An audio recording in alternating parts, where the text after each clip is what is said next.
Hey guys, welcome back to my channel. I have been using this Kreg pocket hole jig for years. It's an older model. It's been mounted to my workbench for a while. And a couple weeks ago, there's a rubber piece that goes right here that protects your material when you clamp it in place. It's dry, it's old, it broke. So I did what any good resourceful woodworker would do. I logged on to the internet and I found a parts breakdown, and I got the part number for that rubber bumper. And then I ordered the brand new 720 Pro pocket hole jig. Let's get this thing unboxed, assembled. Let's go over the features, what all comes with it, and we'll drill a couple pocket holes and give you our initial impression. So let's get to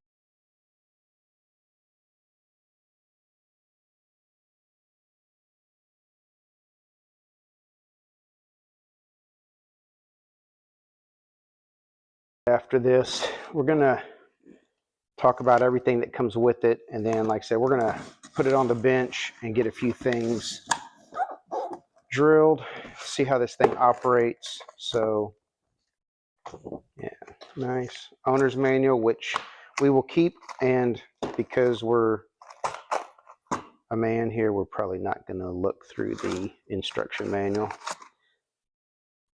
Dust collection attachment.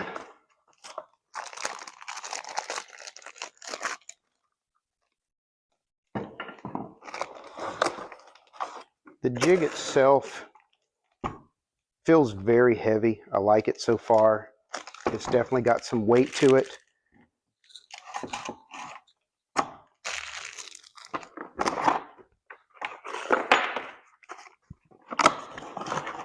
It does have these wings. I'll show you how these things go on here and how this thing folds up for storage, as well as how these wings will have storage inside of here to hold clamp to hold it down to your workbench, which I'm not sure if I'm going to use this or not. Again, we've got some pieces here that I guess I am going to have to bust out that manual just to see how it all goes together. Got us some 2.5 and 1 1/4 inch screws. We'll add that to our collection of pocket hole screws that we already have. Got storage on both sides. It does come with the longer and the shorter bit. I'm not sure if I would ever use this, but it is nice to have. Our Allen wrench and collet for the drill. And here is our bit. I do like that they started marking the bit. I don't know if you guys can see this in there or not. 1/2 inch, 3/4, 1 1/2. Your very, very standard measurements for pocket hole joinery. So let's take a peek real quick and see exactly how this thing is going to go together.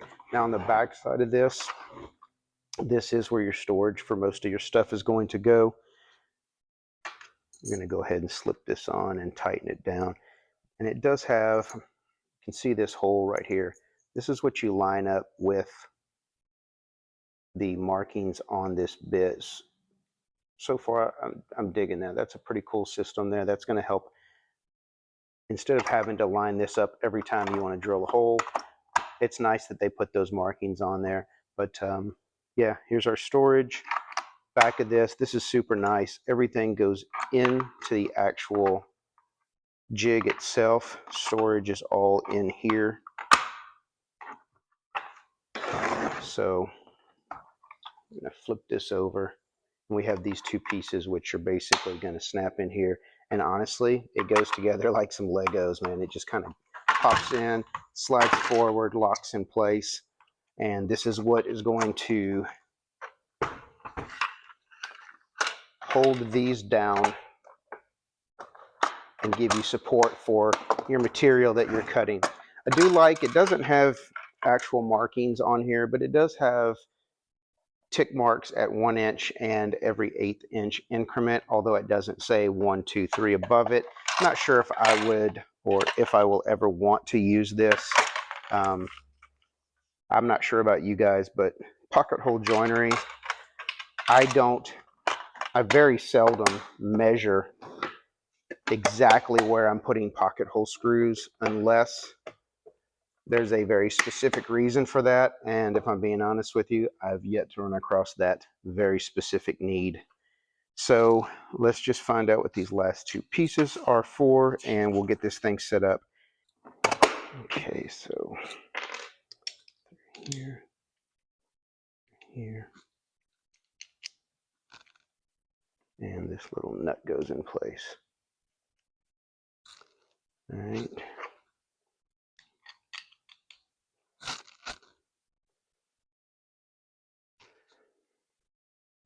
Stop arm to the base. Okay, this is actually kind of nice. This is going to slip on here, and it's basically going to just be a positive stop. If I've got a cabinet that I'm building that is 24 inches deep, I'm not concerned that my pocket holes are evenly spaced out along the top or bottom. I'm going to just make sure that they're fairly close. This could come in handy for projects, so we are going to keep it in here. And as I was saying, you guys can see, once you're done with this, this thing folds up and this thing is stored in this position. This is super nice. I probably will leave this on the corner of my workbench, clamped down permanently. Well, clamped down, so I'm always available to use it. But yeah, let's get this thing going. Let's run some material through here. Let's hook up our dust collection to this, and let's see how easy this right here is going to be.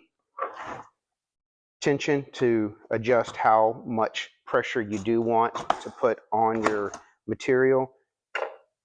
I do like the system of auto adjustment for each material. Let me grab a couple pieces of lumber and we'll take a peek at this. So we've got cedar picket because, you know, we like some cedar picket here in Newcraft. 2x4.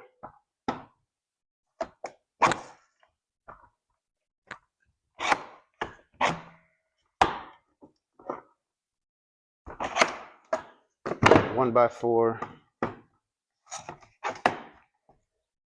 Really liking that feature. The only thing you have to adjust with this particular system is your depth on your bit. I've got this set up for 3/4, so we're going to drill some 3/4 holes real quick. Let me grab my drill. Let's get this dust collection put in here. I do like the way that Kreg has designed this. This can go in on the left or the right side, depending on where you have your shop vac is what I'm using when it comes to my Kreg jig. Yeah, this is a great system so far. So let's get this installed. And also real quick, for those of you who might be concerned with the amount of plastic on this, I'm not going to pretend like these are not super flimsy and cheap feeling. They are plastic. This right here has a metal skeleton underneath this plastic, and this is a much heftier grade of plastic than the two wings and boxes here. This is basically just going to be something that we can put our stock on and it keeps it flush for us. And I have no idea what this cutoff is from, but anyway. So far, like I said, the quality of this feels really great. No complaints so far. I am going to go ahead and turn on my vac, so it's going to get loud.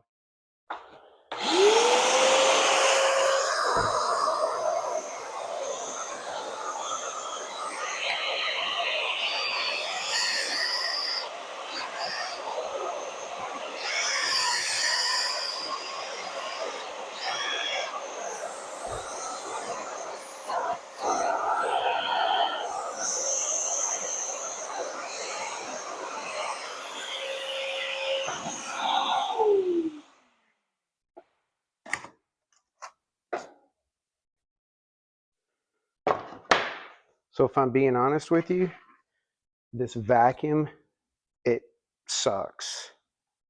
Like, you saw that, right? I mean, like, it really sucks in a really good way. Dad jokes, right? So yeah, I'm gonna have to find a way to permanently mount this to my workbench.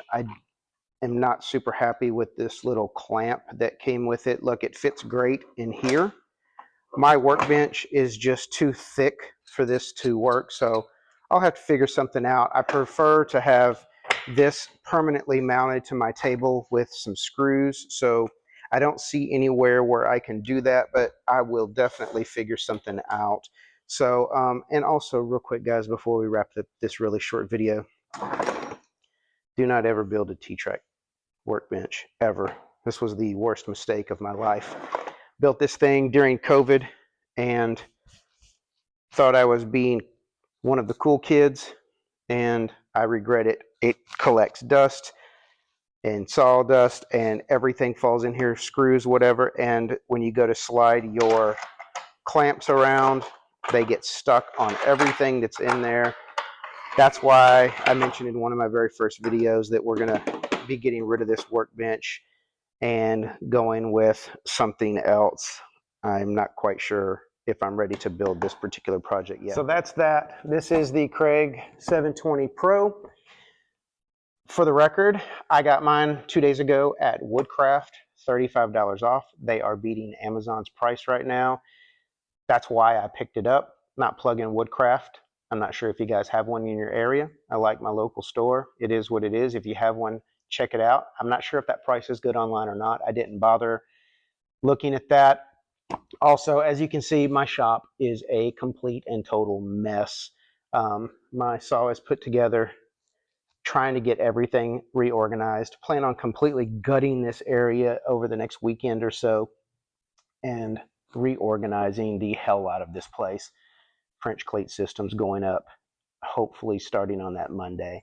I have a ton of trash to go through. As you can see in the background, my shop dust collection system is completely full. That needs to be emptied. But anyway, just wanted to give you guys a quick rundown on what all's included in the box here and my initial impressions on this. Look, Kreg does pocket holes very well. I know there's some other stuff out there. I'm not going to name any names. Little higher quality build, but look, pocket holes are pocket holes, and this particular self-adjusting clamping feature, that to me is what sold me on this particular unit. So if you guys have any questions, comments, whatever, stick them down below. I'm sure the ones of you who have been on my channel already have noticed I'm pretty prompt to respond to all of your comments and statements and questions. If you have not subscribed yet, what are you waiting on? I was looking at Google Analytics, YouTube Analytics, which technically is Google Analytics. 91% of the views my channel is getting is from people that are not subscribed. So let's step it up, people. Come on, let's get that subscribe button clicked. Help me out just a little bit there. Give me a thumbs up if you like it. And honestly, if you do pocket holes, go get you one of these. This thing is awesome. We'll catch you next time.